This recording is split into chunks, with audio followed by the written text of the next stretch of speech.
உடனே ரதம் தயாராகலாம், யாருக்கும் தெரிய வேண்டியதில்லை என்றான். பிசாசு முகங்கள் கொண்ட பருத்த கோவேறு கழுதைகள் பூட்டிய அவனுடைய ஸ்வர்ண ரதம் தயாராய் நின்றது. அதில் ஏறி ஆகாய மார்க்கமாக கடலும் நாடும் நகரங்களும் வனங்களும் எல்லாவற்றையுமே வெகு வேகமாக தாண்டிச் சென்றான்.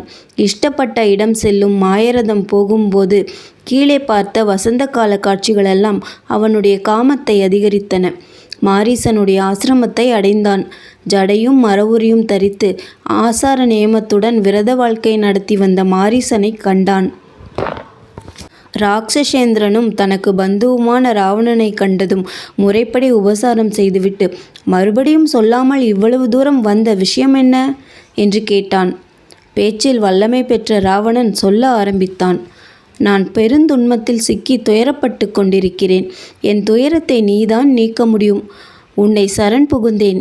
என் ஆக்னையின்படி என் உடன் பிறந்தவர்கள் ஜனஸ்தானத்தில் கொண்டு என் காரியத்தை நடத்தி வந்தது உனக்கு தெரிந்த விஷயம். அவர்களும் அவர்களுக்கு சகாயமாக இருந்த வீரர்களும் இவ்வளவு காலம் அங்கே அரசு புரிந்து வந்தார்கள். இப்போது ராமன் என்பவன் அத்தனை வீரர்களையும் முழு சேனையையும் அனாயசியமாக கொன்று தொலைத்து விட்டான்.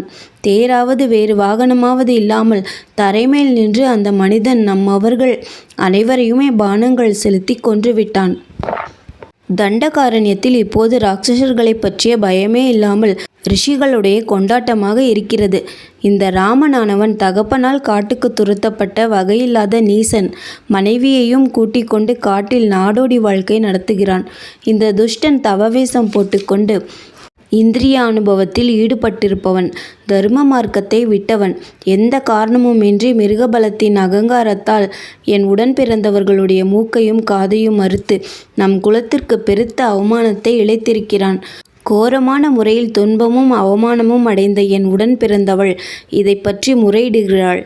நான் இதையெல்லாம் பார்த்து கொண்டு சும்மா இருந்தேனானால் நான் அரசன் ஆவேனா? இந்த பழியை தீர்க்க இந்த ராமனுடைய மனைவியை தண்டகாரண்யத்திலிருந்து தூக்கி போவதாக நிச்சயித்து விட்டேன்.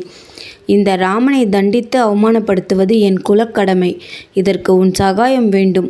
நீயும் என் சகோதரர்களும் இருக்க எனக்கு என்ன பயம்? உன் உதவியை கோருகிறேன்.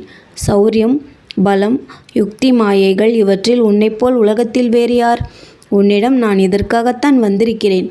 நீ மறுக்கக்கூடாது. நான் சொல்லுவதை கேள். நீ ஒரு பொன் மானாக வேண்டும். ஸ்வர்ணமும் வெள்ளியும் புள்ளிகளும் கண்ணை கவரும் விசித்திர வடிவமும் பொருந்திய மானாக உருவம் கொண்டு ராமனுடைய ஆசிரமத்தண்டை வனத்தில் சீதைக்கெதிரில் நீ சஞ்சாரம் செய்ய வேண்டும். ஸ்திரீ சுபாவத்தின்படி அவள் நிச்சயமாக ராமனையும் லக்ஷ்மணனையும் இந்த மானை பிடித்து தர வேண்டும்.